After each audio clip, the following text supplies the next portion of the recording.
Welcome to the Not Sorry Art podcast. I'm Sari, the artist and creator behind Not Sorry Art. I'm so excited to talk art and creativity with you, so grab a drink, grab a snack, and let's dive in.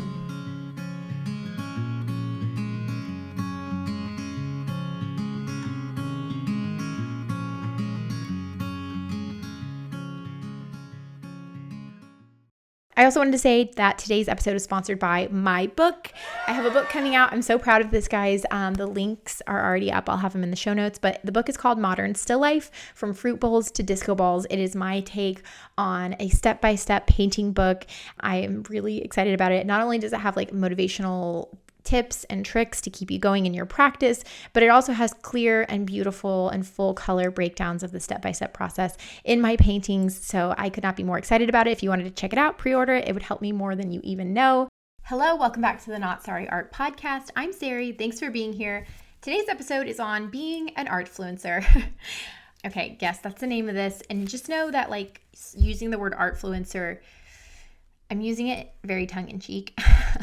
And I was, even when I was titling this, when I was writing up my notes, I was struggling if I wanted to use Artfluencer in like a reclaiming kind of way, or if I wanted to explain what that means.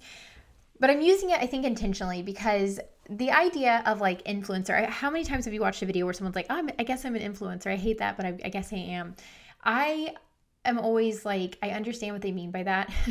I think there's no way to lose credibility to someone in the real world than to say you're an influencer. Like sometimes I'll explain to people that I'm an artist, and then eventually the conversation comes out that like, oh, I sell through my social media platforms, etc. And sometimes they'll be like, oh, you're kind of like an art influencer. And I always struggle to not get taken to aback by that. But I guess it's not inherently a bad thing. It's just, it's associated with women and it's associated with social media. Both of those can be viewed with a critical lens, which is, I suppose, kind of the meat of the episode, which is why I'm going to keep it as the title. But just know I'm cringing all the while.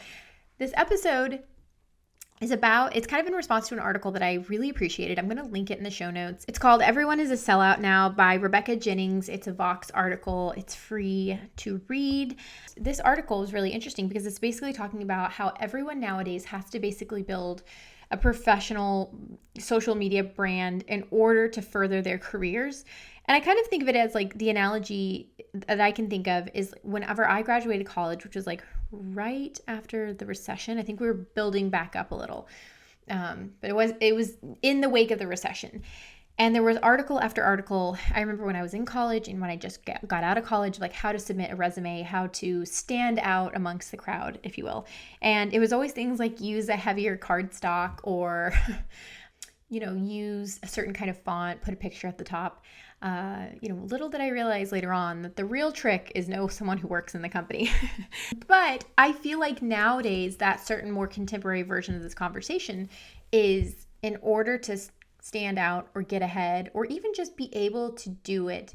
In the case of like, I think anyone in the creative fields, you have to build a brand. And where, it's exhausting to like change your cardstock of your resume and put an extra picture. I think sometimes we underestimate the labor that goes into building a brand. And I don't say that in some self-congratulatory way. I mean that in the sense of like, it's a lot of extra work. And I think that's kind of what happens when income inequality stratifies, is the level of labor you have to put in to get the bare minimum, or I wouldn't call it bare minimum, but to be able to compete, to be able to have like the basics in life, a job that has healthcare and pays enough that you don't have to pick up a second job or something.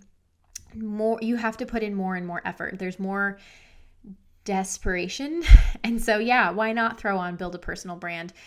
Companies pay a ton of money if you have a decent following to post their thing, to share their thing. Like, why wouldn't you want all of your employees, especially if they're in any kind of front-facing aspect of your job, like your marketing or whatever, to have access to a larger audience or to have that skill set in addition to everything else?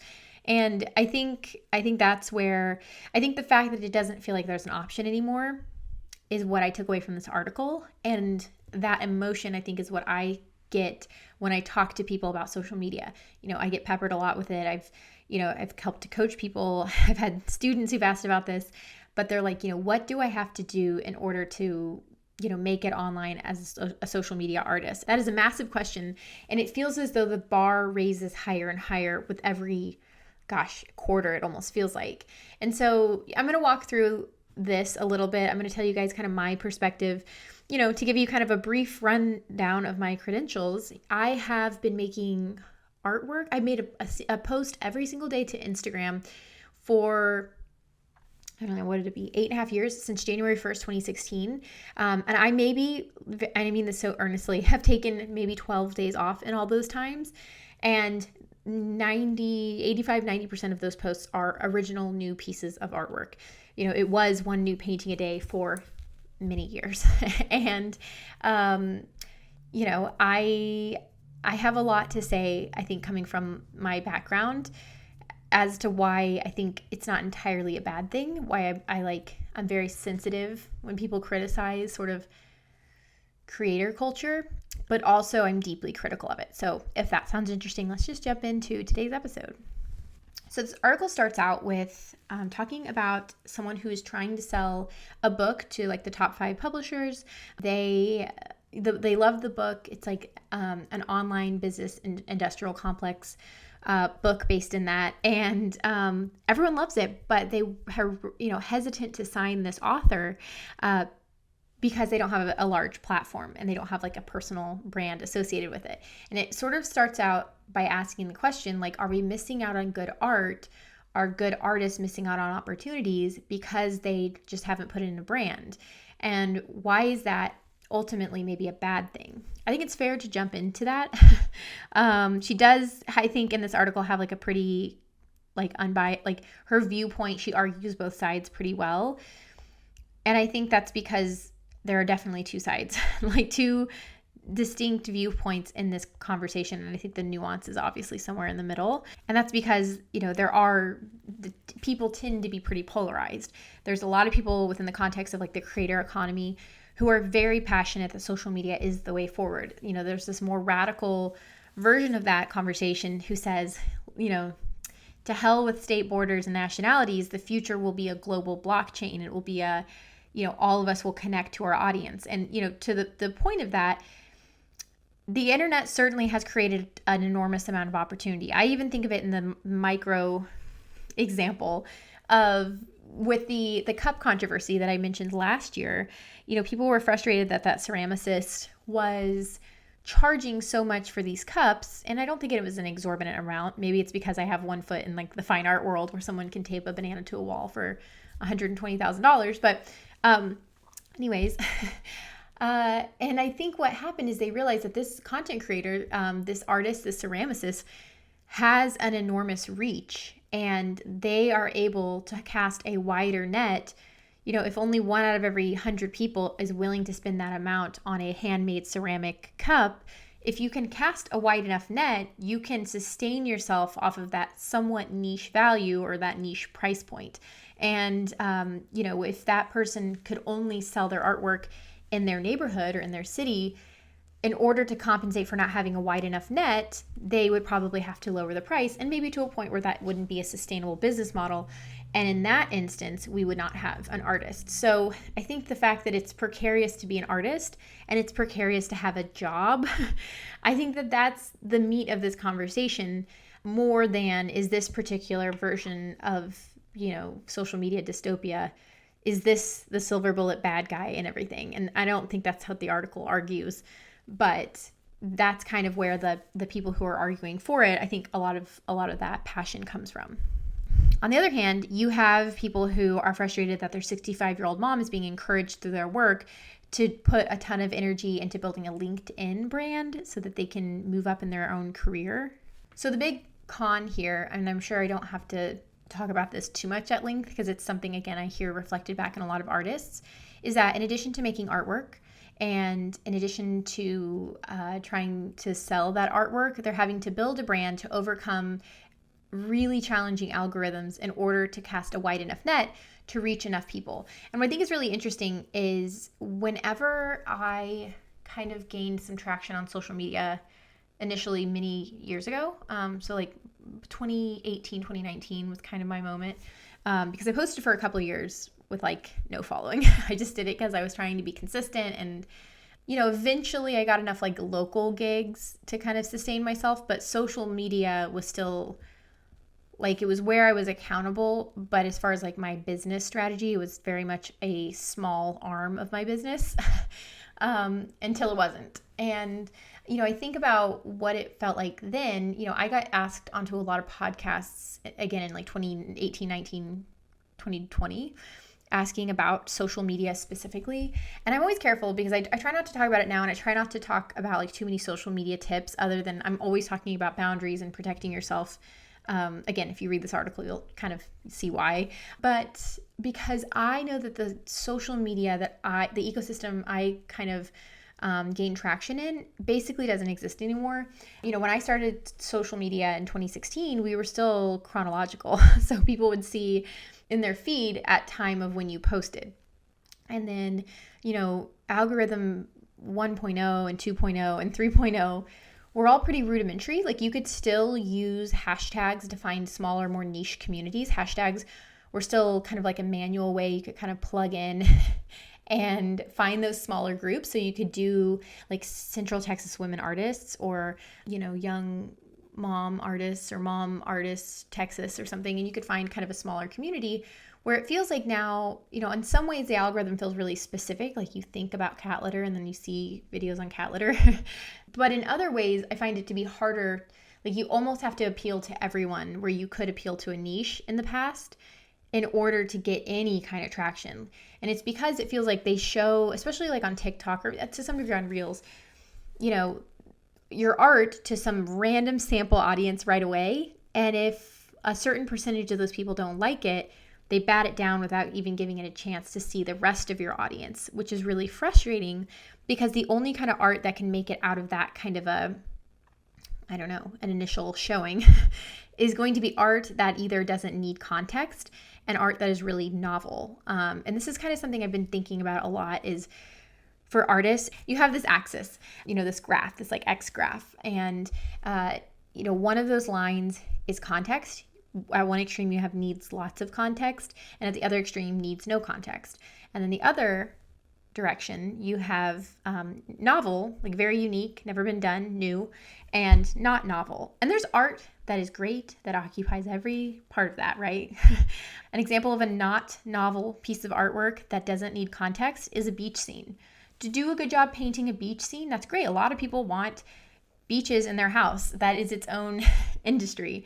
And if you do a really good job of it, you can get some traction with that. The other side is not novel but needs context. That I think of, there's a guy I know local to me who paints pictures of people's trash. So he will go out and see on the street corner their trash, and he paints it in really great detail, and it's very realistic and colorful and beautiful and large. The context is that he's very intentional with the angle he chooses, but he never touches the art. And I feel like that's context that really activates his artwork. The fact that he's not making it up, that it's real, that the way that whoever hauled it out to the curb is the way you see it in the painting, is context that's really interesting, but doesn't always get the point across right away. And that's just one example. There's lots of art where like you really have to have the full context of the person, their struggle, the community, whatever it is, that if you show someone something and 10 seconds in, they don't get it, they're going to swipe it away and it's never going to have a chance. You also, of course, have art that's really novel and needs context. And then you have art, which I think is like crack for the algorithm, which is novel and needs no context. I started shopping this idea around with my disco balls, and that was by far my most successful body of work, because you don't need context to understand them. They're like shiny and it's an optical illusion, and they're very colorful. And when I first started painting them, they were incredibly novel to the best of my abilities. And I'm sure someone did it at some point, but for sure not on the internet, at least in 2019. There weren't people using circle canvas to sort of create the trompe l'oeil sort of optical illusion of making it look three-dimensional on a circle canvas. And it was like crack for the algorithm. And I think what's frustrating is that the algorithms are set up in a way where it's even forcing people to shape their art and what they make. And I think that's the most important point in this article that I read, where I think that's the real risk, is you potentially have people spending more time on marketing or making creative choices in order to please an algorithm because their income depends on it. There's this idea that the author of the article talks about, and that's the concept of being a sellout. And I never loved that. I grew up with Gen Xers who were very into the idea of being a sellout. In fact, my dad, I remember he loved Nirvana, and part of why he loved Nirvana was because they weren't sellouts. And I, in hindsight, I just think that that's very funny. I think a lens that you can look at it in, because, think about like Gen Xers, and when they were, and this is I don't like speaking of generalizations too much, but it is a marketing term and we are talking about marketing, so I will indulge. But Gen Xers grew up, the generation after the baby boomers, still in a relatively fruitful, assuming you were like, white and able-bodied for the most part, general, I'm speaking in broad strokes here. You still had a pretty decent access to quite a bit of, you could in 1992, and yes, there was a bit of an economic downturn. I'm not saying like it was roses. I don't know that there was ever any point of time that everything was truly probably perfect economically for the middle chunk of America. But, in 1992, you could work at Burger King and rent an apartment with kids in it. And was it tough? Sure. But like you could do it. You could do it, and you could be bummed that you're working at Burger King and you could still have aspirations. But if you just idled in place working at Burger King, your kids weren't going to go hungry. That's not the case anymore. And I think when you don't, I hate the phrase selling out, not because I enjoy selling out. I certainly think it happens. I think someone who's a really creative person who doesn't have a social safety net, who doesn't have any resources, and who needs to keep their art business going might make something that a lot of people consider a sellout to keep the lights on in an attempt to get ahead enough in the rat race so they can go back to making, whatever inspires them. I see something like that and I don't think, oh, that's a bad person who's not choosing starvation over creative integrity. I say that is a symptom of an exploitative economic system. And, and so that's what, whenever I think of sellout, I sort of think of that. Getting back to in the beginning, whenever I had my initial sort of traction with my followers and how the fact that it was a different algorithm, something that I would get asked a lot in those interviews would be, do you think that social media has democratized artwork or being an artist? Whenever I'd get asked about democratization, my gut instinct is always to be like, yes, certainly for my case, it was. Had not it been for social media, had I not plugged into social media in the same way that I was instructed to plug into a community in a bigger city. When I graduated 2014, my painting professor, who had an MFA and, from School of Visual Art in New York and was a working artist in addition to being a professor, he told us like, hey, if you don't go to a big city and pound pavement and show up and spend half of your day, working a job to help you keep the lights on, and spend half of your day making artwork for free because it's, the integrity and it's your life's mission. And then the other half of your day, mathematically correct, going out and schmoozing and partying and making a network and meeting people, and do that for as long as you can without getting sick or pregnant or, anything that can throw you off your singular vision. If you can't pull that off, you will not be an artist unless, and certainly a bunch of us yokels from the Ozarks were not this, but unless you had the connections, the wealth, the location to get yourself into a place where you could do something like that.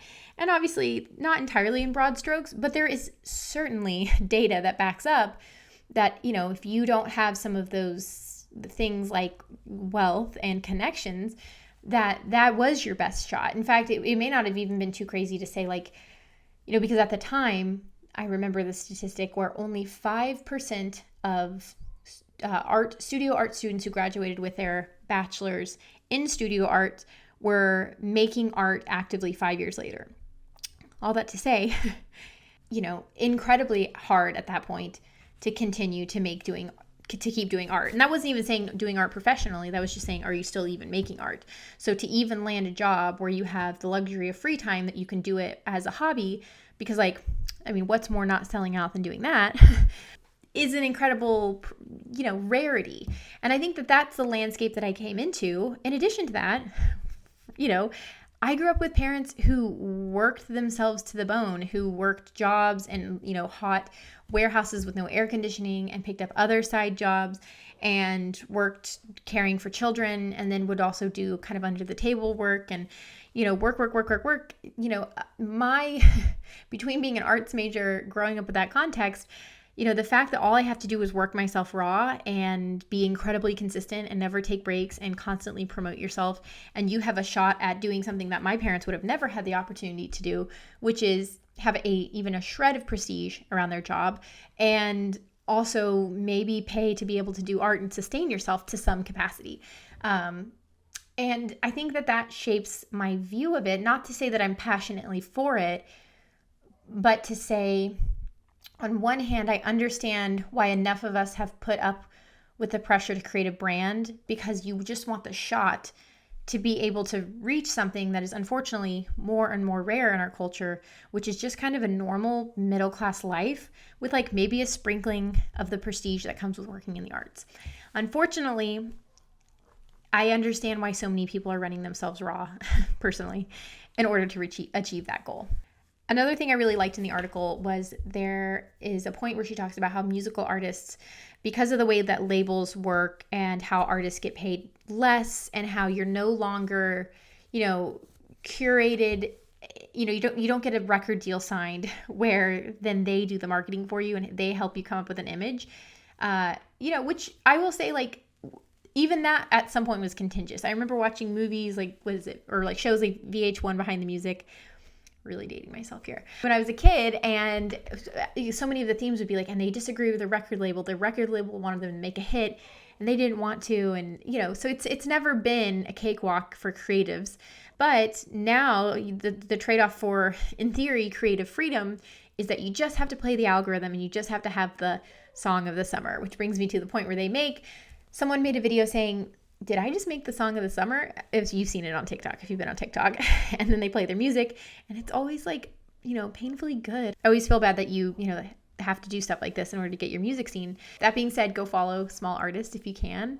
Anyways, and then somebody made a TikTok video stitching and responding saying, could you imagine Tom York of Radiohead having to sit in his car and make did I just make the song of the summer TikTok?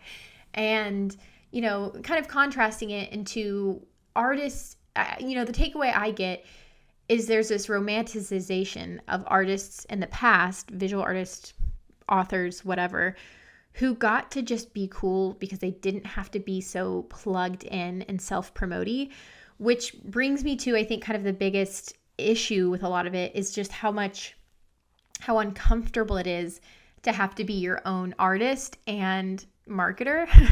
I always tell students that the way I've envisioned this is you have to separate the two. You have to keep as much of a boundary and a buffer between those two different perspectives and intentions. Like in an ideal situation, you would sit down to make art and you would never entertain, is this going to do well in the algorithm?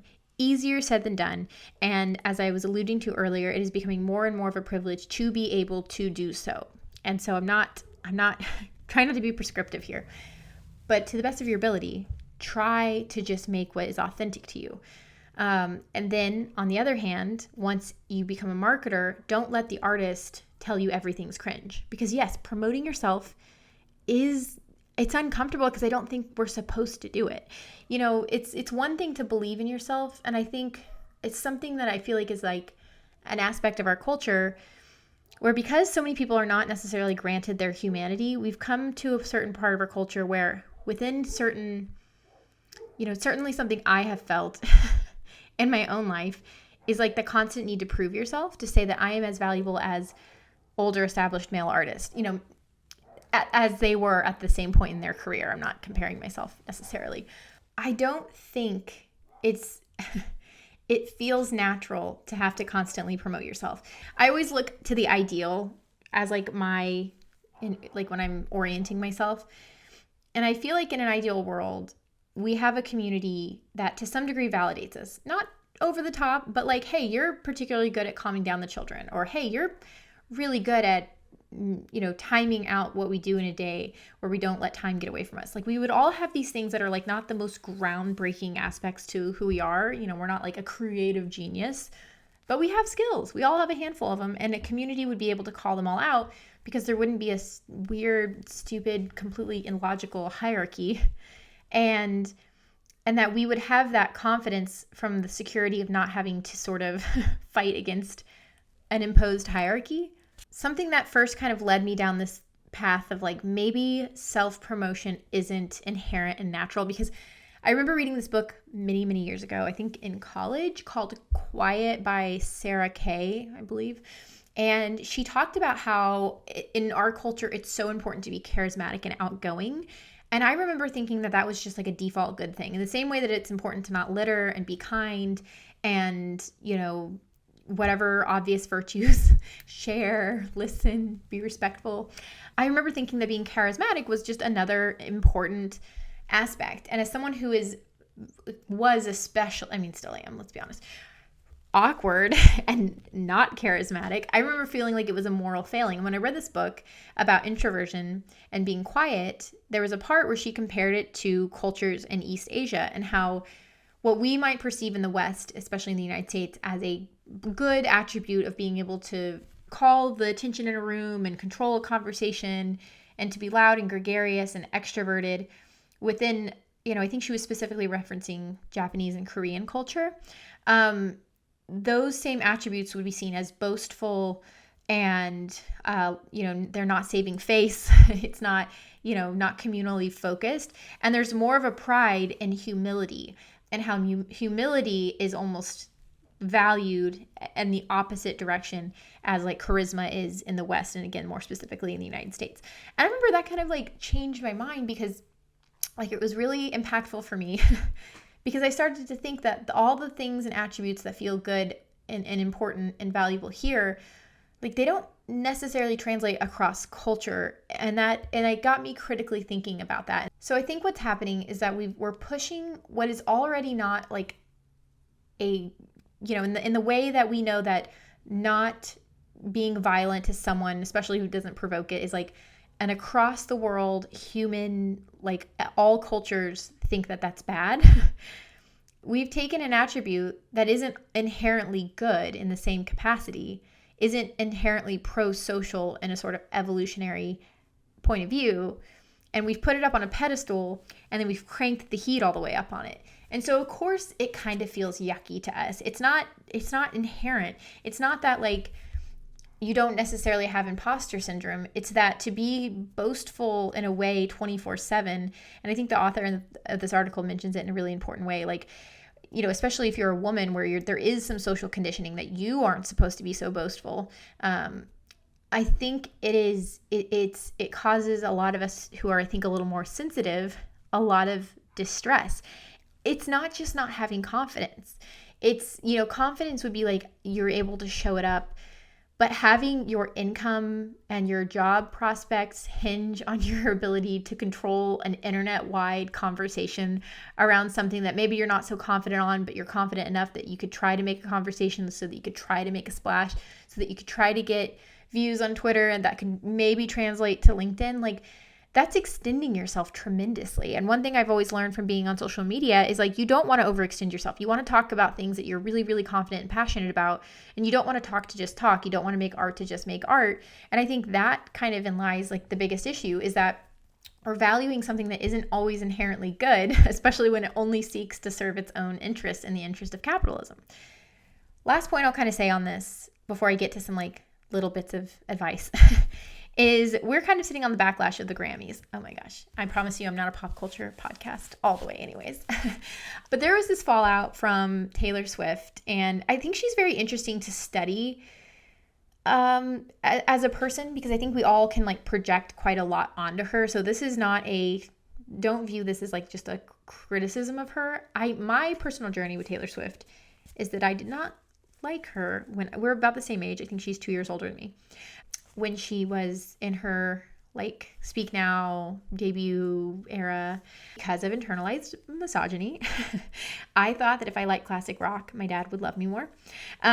Anyways, so I just didn't mess with her music. And then I was older and I started listening to, I think Red was, and I did start to like it.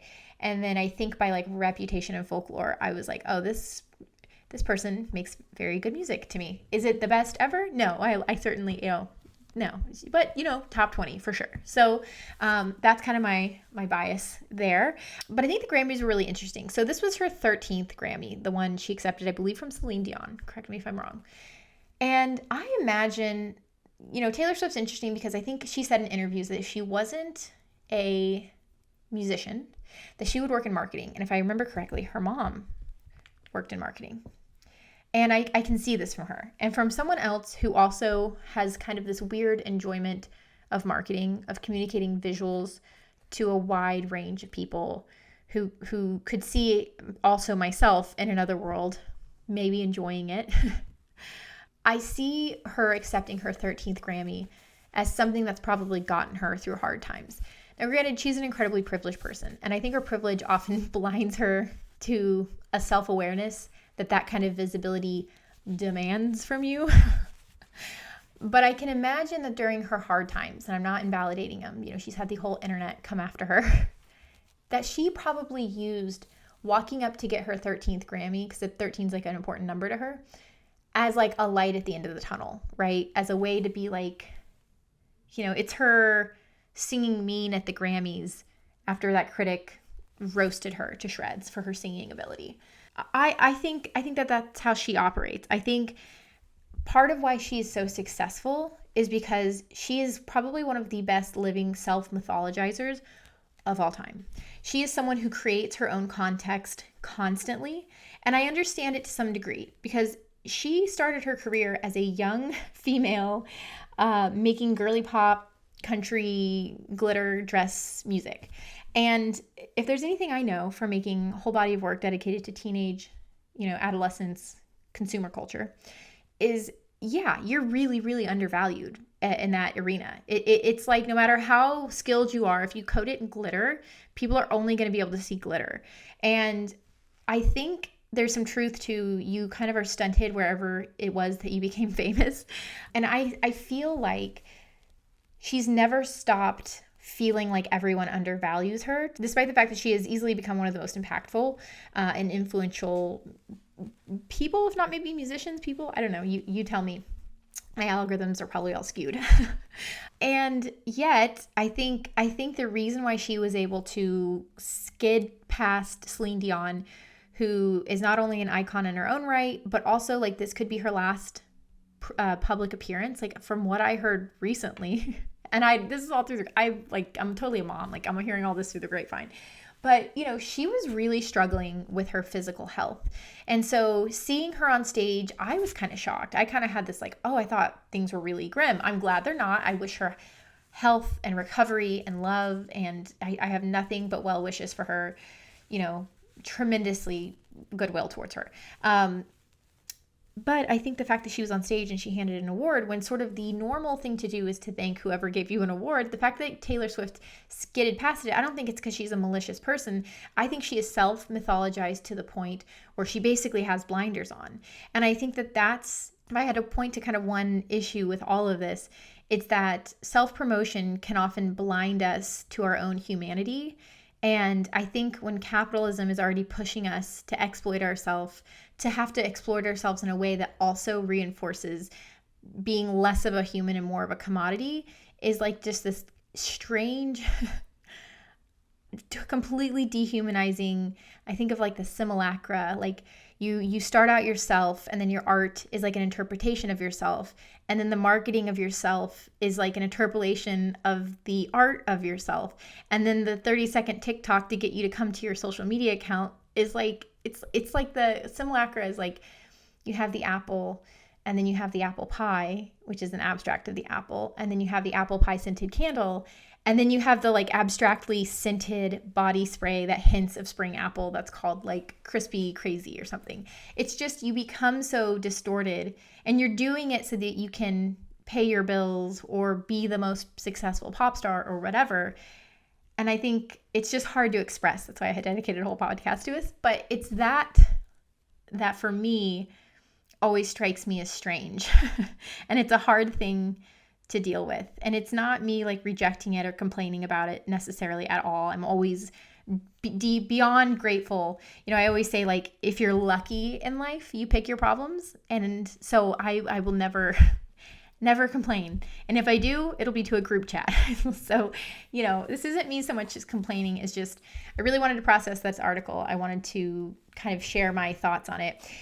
And the last thing I'll say, because I always try to have and like impart some like real practical advice so that these episodes don't just feel like me navel gazing to reinforce the thesis of this episode. But I would say, this is why I'm always a big fan of being a part-time artist. I have an episode from last season where it's in honor of the part-time artist. And a part of why I say that is because, I'm intimately aware of how exhausting and how much it does pull from your creative labor to also do the work of branding yourself and reaching out and kind of everything that entails. I would also say that, like, if you can't keep up with it, it's not a personal flaw. Charisma, reach, marketing skills aren't a virtue. They are a set of skills that happen to do very well and almost feel vital in today's day and age. But if you don't have those things, and however you choose to cope with it, whether it's walking away from your artwork, whether it's finding other jobs, or just being bitter, like, I get it. Like, I wanted to make this as someone who, like, posts all the time and gets comments from people being like, you all you do is make a lot of work and you don't make any meaningful work. Like, I always want to, I don't know, share enough of myself and my story to, just because someone's succeeding at it doesn't mean that they're good or they have it all figured out or that they have something that you don't have or that you're lacking. It's just the particular twist of fate of our current world and how we value artists. Where 20 years ago, you would have never even been able to entertain the idea of being an artist. Now, being an artist is in your hand. It's a couple of TikToks away. You can do it. And so I think it's that fact that it's tantalizingly close and yet at the other end of your humanity that makes it such a complicated thing to sort through. So I don't know. I have lots of other episodes on social media. If you have any other more specific practical questions, let me know. This episode is getting way too long. Thank you so much for listening. Hopefully some of it was helpful. I would love to hear y'all's thoughts on this, or if I missed something or I totally was like blind to something. All very par for the course for me, unfortunately. Let me know. Thank you again. Take care. Happy creating and protect your energy.